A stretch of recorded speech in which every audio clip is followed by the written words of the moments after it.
नगर गांव से 2 किलोमीटर दूर नदी किनारे एक टूटा फूटा मंदिर था।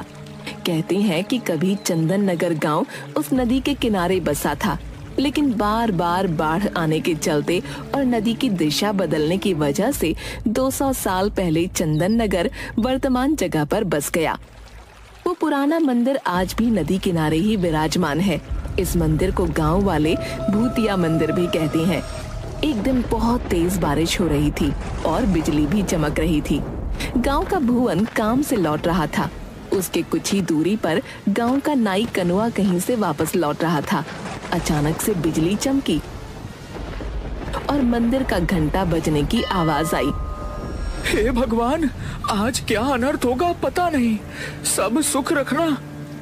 तभी घंटे की आवाज और तेज होती गई और उसके सामने से कनुआ नाई उड़ता हुआ मंदिर की तरफ से गायब हो गया। नहीं, ऐसा नहीं हो सकता, कनुआ चाचा। थोड़ी देर में बारिश रुक गई और भुवन भागता हुआ कनुआ के घर जा पहुंचा। चाची, वो मंदिर। बताओ रे भुवन को क्या हुआ? इतना घबराए हुए क्यों हो? सब मंगल तो है ना?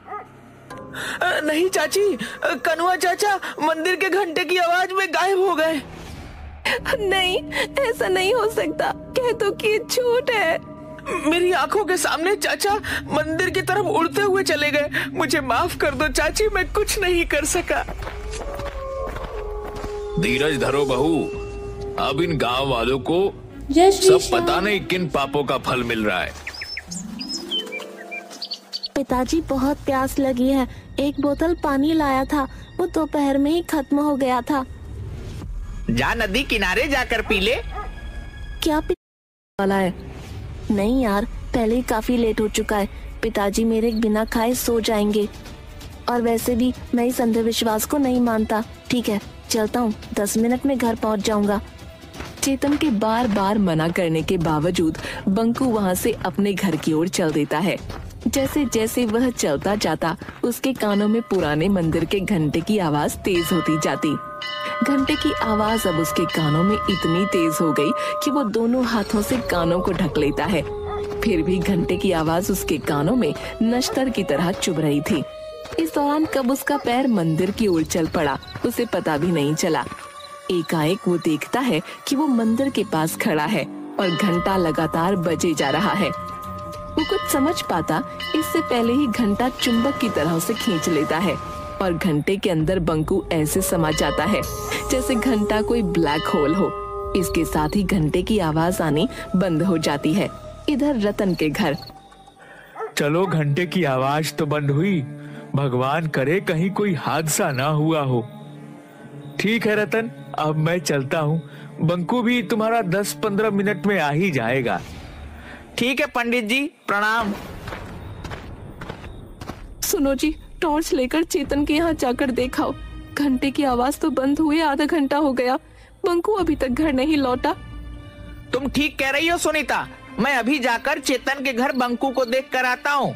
सुमति, जरा टॉर्च तो लाना। रतन पूरा रास्ता टॉर्च से बंकू को खोजते हुए चेतन के घर पहुंचा। वो दरवाजा खटखटाता है। अरे अंकल, आप, बंकू तो यहाँ से आधा घंटा पहले ही चला गया, जब घंटा बज रहा था। अभी तक घर नहीं पहुँचा क्या?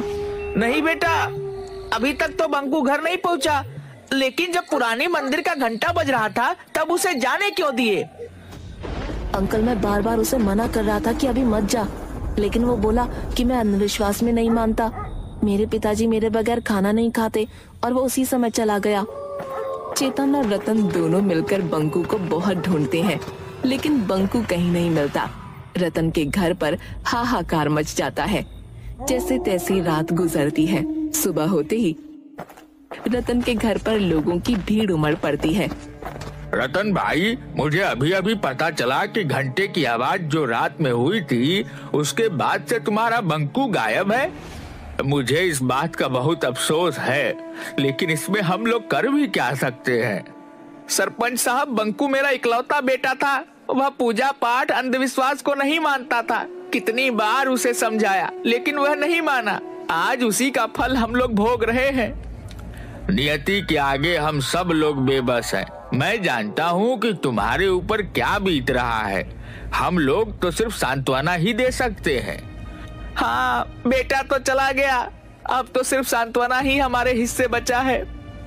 अभी कल ही वह कह रहा था कि पिताजी एक कुआं खेत में खुदवा दीजिए। मेरे सपने में आता है कि अपने खेत में एक कुआं है। 2-3 दिन बाद गांव में एक दुष्ट पंडित बाबा चूरन दास आते हैं। उसे पता चलता है कि रतन के घर से उसका इकलौता बेटा बंकू गायब हो गया है। इसी बात का वो फायदा उठाने की सोचता है और रतन के घर पर पहुंचता है। अलख निरंजन, कोई घर पर है बच्चा? बच्चा तो नहीं रहा। लीजिए महाराज, ये 1 किलो चावल स्वीकार कीजिए। नहीं माता, मैं भिक्षा मांगने नहीं आया। मुझे मालूम है कि तुम्हारा बच्चा पिछले दिनों गायब हो गया है। कोई बात नहीं, हम उसे वापस लाएंगे।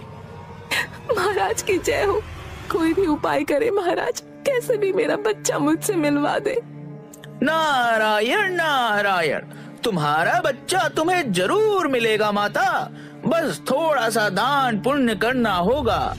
घर में जितना भी सोना है उसका त्याग करना होगा। महाराज, सोने जैसे बेटे के सामने ये नकली सोना किस काम का। मैं अभी आपको घर में रखा सारा सोना जेवर लाकर देती हूँ। सुनीता घर में रखा सारा सोने का गहना लाकर बाबा चूरन दास को दे देती है। ये लो बाबा, मेरे यहाँ जितने भी सोने के गहने थे वो सब मैं ले आई। रुको, ये कान में मेरी बाली भी ले लो। मुझे मेरे बेटे से मिलवा दो बाबा। अलख निरंजन, अब चलो, हमें पुरानी मंदिर चलना होगा। वहीं तुम्हारा बेटा तुमसे मिलेगा। बाबा चूरन दास सुनीता के परिवार को पुराने मंदिर की ओर ले चल पड़ते हैं। जल्दी ये बात पूरे गांव में फैल जाती। 1.5 किलोमीटर पानी पीने के लिए जाऊं? क्यों ना हम अपने खेत में ये कुआं खोद लें। मेरे सपने में भी आता है कि हमारे खेत में एक कुआं है। चल चुपचाप अपना काम कर। जब देखो उल्टा पुल्टा बात करता रहता है, आलसी कहीं का। 1.5 किलोमीटर चलने के चलते इनको खेत में ही कुआं चाहिए। अरे सपना में कुआं दिखता है। कल आलू भी निकलना है, माँ भी आएगी, 2 बोतल पानी भर लेना। माँ देखो ना, बोतल से पानी खेत में गिर गया। प्यास लगी है, क्यों ना हम अपने खेत में कुआं खोदें। सचमुच मेरे सपने में दिखता है कि अपने खेत में एक कुआं है। अब तो शाम हो ही गई है, घर जाकर पानी पी लेना बेटा। माँ, मैं थोड़ा चेतन के पास जाऊंगा, तुम लोग घर चले जाना। मैं उससे मिलकर रात में घर लौटूंगा। रतन और सुनीता घर चले जाते हैं। बंकू अपने दोस्त चेतन से मिलने जाता है। रात में घर पर, बेटी सुमति, पिताजी को थोड़ा खाना दे आ। रात के 9 बज गए हैं, नहीं तो वो सो जाएंगे। पता नहीं ये बंकू कहाँ रह गया। लाओ माँ, मैं दे देती हूँ। रतन के पास जाकर, पिताजी ये लीजिए आपका खाना। ठीक है बेटा, लाओ। बंकू अभी घर लौटा या नहीं अभी तक? नहीं पापा, बंकू भैया अभी तक नहीं आए हैं। तभी पुराने मंदिर के घंटे के बजने की आवाज आती है। आज वर्षों बाद पुराने मंदिर का घंटा बजा था। बहुत दिनों बाद आज फिर पुराने मंदिर के घंटे बज रहे हैं। जरूर कुछ अनर्थ होने वाला है। यह बंकू ना जाने कहाँ रह गया। तभी सुनीता दौड़ती हुई आती है। अजी सुनते हो, बाहर पुराने मंदिर के घंटे बज रहे हैं। अभी तक बंकू भी घर नहीं लौटा। गजब हो गया, जाने क्या होने वाला है। अरे भाग्यवान, आ जाएगा। घंटे की आवाज सुनी होगी तो वह अपने दोस्त के घर ही रुक गया होगा फिलहाल। काश आप जो कह रहे हो वैसा ही हो। अरे पिताजी, आप दोनों घंटे की आवाज सुनकर इतना डरे हुए क्यों हो? आखिर बात क्या है उस घंटे में? उसी समय दरवाजे पर कोई दस्तक देता है। लो, आ गया मेरा बेटा बंकू। भगवान का लाख लाख शुक्र है। सुमति, जब भैया आया है, खोल दे दरवाजा। सुमति जाकर दरवाजा खोलती है। अरे पंडित जी, जय श्री श्याम। हाँ बेटा, मुखिया जी के यहाँ पूजा करवा कर लौट रहा था, तभी पुराने मंदिर का घंटा बजने लगा तो मैं यहाँ आ गया। अरे पंडित जी प्रणाम। आइए आइए, अंदर आइए। बड़े दिनों बाद पुराने मंदिर का घंटा बजा है। पता नहीं किस बदनसीब की किस्मत खराब है। वैसे तुम्हारे परिवार में तो सब सुरक्षित है ना? मुंह क्यों लटका हुआ है तुम्हारा? प्रणाम पंडित जी। देखिए ना, बंकू दोस्त के यहाँ गया था, अभी तक लौटा नहीं है। पुराने मंदिर से घंटे की आवाज आ रही है, चिंता लगी हुई है। धीरज रखो बहू, कुछ नहीं होगा बंकू को। भगवान भला करेंगे, जहाँ होगा सुरक्षित होगा। लेकिन उस पुराने मंदिर के घंटे की आवाज से सब इतना डरे हुए क्यों हैं? मुझे कोई बताता क्यों नहीं? ये तो कोई नहीं जानता बच्ची कि वो मंदिर का घंटा अपने आप बजता कैसे है, लेकिन जब भी बजता है गांव से कोई न कोई लापता जरूर हो जाता है। इसीलिए मंदिर का घंटा बजते ही सभी अपने अपने घर में घुस जाते हैं। तो इस घंटे को कोई खोलकर हटा क्यों नहीं देता? जिसने भी घंटा को हटाने की कोशिश की उसी क्षण उसे लकवा यानी पैरालिसिस मार दिया। ओह, लेकिन ऐसा होता क्यों है? हमारे पूर्वज बताते हैं कि सदियों पहले उस मंदिर के पुजारी की हत्या चोरों ने कर दी थी और कीमती आभूषणों और मूर्तियों को लेकर भाग गए। पर किसी गांव वाले ने पंडित जी की मदद नहीं की? पंडित ने जोर जोर से घंटा बजाया, लेकिन सर्दी के 12 बजे ठंडी रात होने के कारण कोई भी गांव वाले मदद के लिए नहीं गया। कहा जाता है कि उस पुजारी की आत्मा आज भी मंदिर में ही मौजूद है। जब जब पुजारी की आत्मा कुहकती है, मंदिर का घंटा बजने लगता है और गांव का कोई न कोई व्यक्ति गायब हो जाता है। उधर घंटा बजने के पहले बंकू अपने दोस्त चेतन के घर पर था। चेतन, रात काफी हो गई है, अब मैं चलता हूँ। पिताजी खाना खाते समय मुझे खोजते हैं। दरअसल मैं और पिताजी रात का खाना साथ में खाते हैं। ठीक है यार, तुम्हारे साथ भी पता नहीं चला कि टाइम कैसे गुजर गया, इतनी रात हो गई। तभी मंदिर का घंटा बजने लगता है। अरे बंकू, थोड़ी देर रुक जा यार, पुराने मंदिर का घंटा बजने लगा, जरूर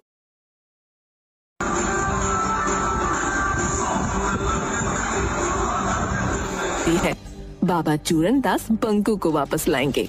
जिनके बच्चे या परिवार का कोई सदस्य अभी तक गायब हुए थे, सब अपने अपने घर के गहने लाकर बाबा चूरन दास के पास पहुंच जाते हैं। बाबा, ये लो मेरे घर के सारे गहने, हमारे बच्चे को वापस ले आओ। बाबा, मेरा भी चाचा को वापस ला दो।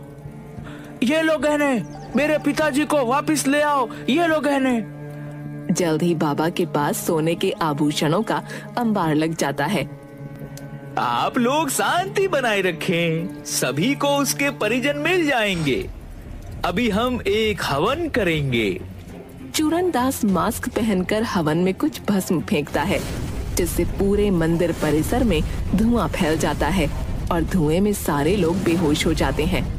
चूरन दास फौरन सारे जेवर समेटकर एक बोरे में भरकर भागने लगता है।